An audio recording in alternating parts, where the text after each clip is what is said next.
recently they had what was it called? Mezco Toys Fair. I think this was about 5 days or so ago. So it definitely happened in between this current stream right now and last stream. And during that Mezco Toys Fair, or whatever it is that you want to call it, not only did they have quite a few figures on display, some of which are either up for pre-order and are probably on the cusp of being released, like the Miles Morales from Across the Spider-Verse, and then others that have been already out for months, like Pattinson Batman. Most recently, the Doc Ock, like a lot of you guys are saying, are receiving in the mail. But then within that, they also had a handful of reveals with different properties. I think I saw like Nosferatu, I saw Lost Boys, I saw a couple of other things. I saw this like, I think it's an ant from them or like a creature or whatever. Some Exorcist stuff, even a lot of horror movie stuff. But of course, there's one property that toy companies are never, ever, ever, ever, ever, ever, ever, ever, ever, ever, ever, ever, ever, infinity, if any of you know what movie that's from, are ever going to let go is the Dark Knight. And it looks like Mezco is not going to oblige the haters or the people that are sick of the Dark Knight, and subsequently are going to keep that property going, because they are giving us a 1/12th Heath Ledger Joker from Mezco Toys.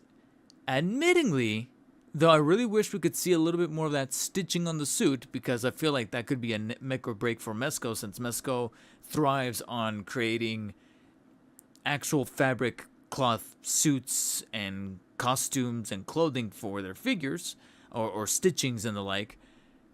This head sculpt is actually not too bad.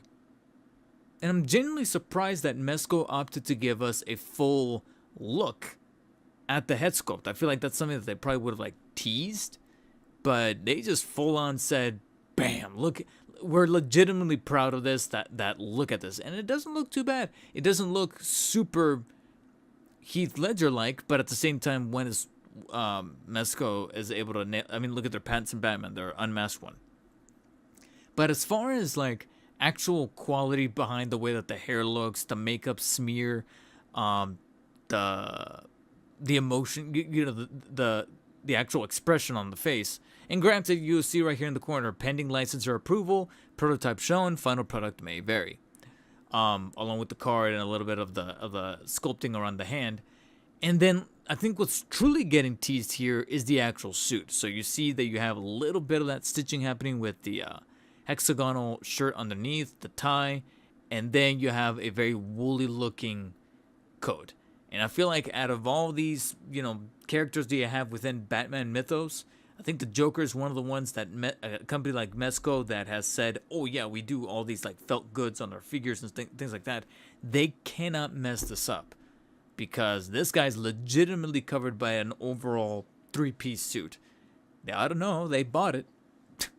As far as the head sculpt, like I said, maybe a little too aggressive to be Ledger's Joker, but in terms of the actual paint applications and actually getting the expression right for a 1/12th, that is really not bad, I will admit. So this is frankly a pretty good reveal, if I do say so myself, and I'm looking forward to seeing what more details come out of Mezco as we hopefully get more news about a final product actually being ironed down, and more details as far as the accessories. I'm expecting the usual accessories: a knife, more playing cards, the grenades that are then strung together so it can go inside the coat, maybe that automatic rifle, semi-automatic rifle from the chase scene when the truck flips over, maybe a pistol, maybe a stack of cash, something like that. And then of course, well, I don't know how accurate it would be. Yo, Mezco, take my goddamn money if you manage to also throw in, because I love it when companies do this. I love it. I absolutely adore it. When they throw in an additional assortment of apparel accessories or items, so that then you can swap the outfit for another, and now you practically have two figures in one. That's why I love that wrestler suit Spidey from the Toy Biz 2002 movie line. That's why when it comes to the higher caliber professional tier of collecting Hot Toys, one of my grails that I absolutely needed to get, and I probably will never part with, even now that we got a better Hot Toys of Heath Ledger Joker out there with the Artisan Joker. One of the holy grails that I was after for the longest time, and like I said, even though there's better figures since then, I don't think I'll ever part with this thing, is the Joker that you're able to swap for the Parade Joker, where he doesn't have the makeup, he's got the police officer uniform. I love it when they do that, where it's one body, but then they throw in the secondary outfit and you just have to do the swap yourself, because it's one of the reasons for why I love Transformer figures. You're technically getting like 3 figures in one. You get the robot, you get the vehicle, and then you even have a puzzle, like a Rubik's Cube. So you have 3 toys right there. And whenever a company is able to do that with action figures like that, Heath Ledger Joker from Hot Toys, where you're able to get both default Joker and the police officer Joker, you got 2. Granted, some collectors out there are going to be like, I want to display both. Then, I mean, I hate to say it, but you're kind of generating your own problem. Sorry. It would be sick.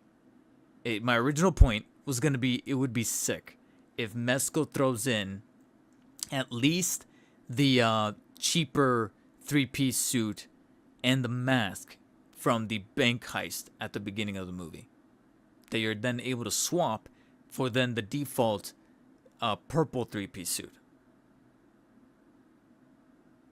Then for sure, regardless of that price, which is likely going to be a little bit above 100, like 105, 110, I might just say fuck it, and I'll actually legitimately put it down. What do you guys think about that idea?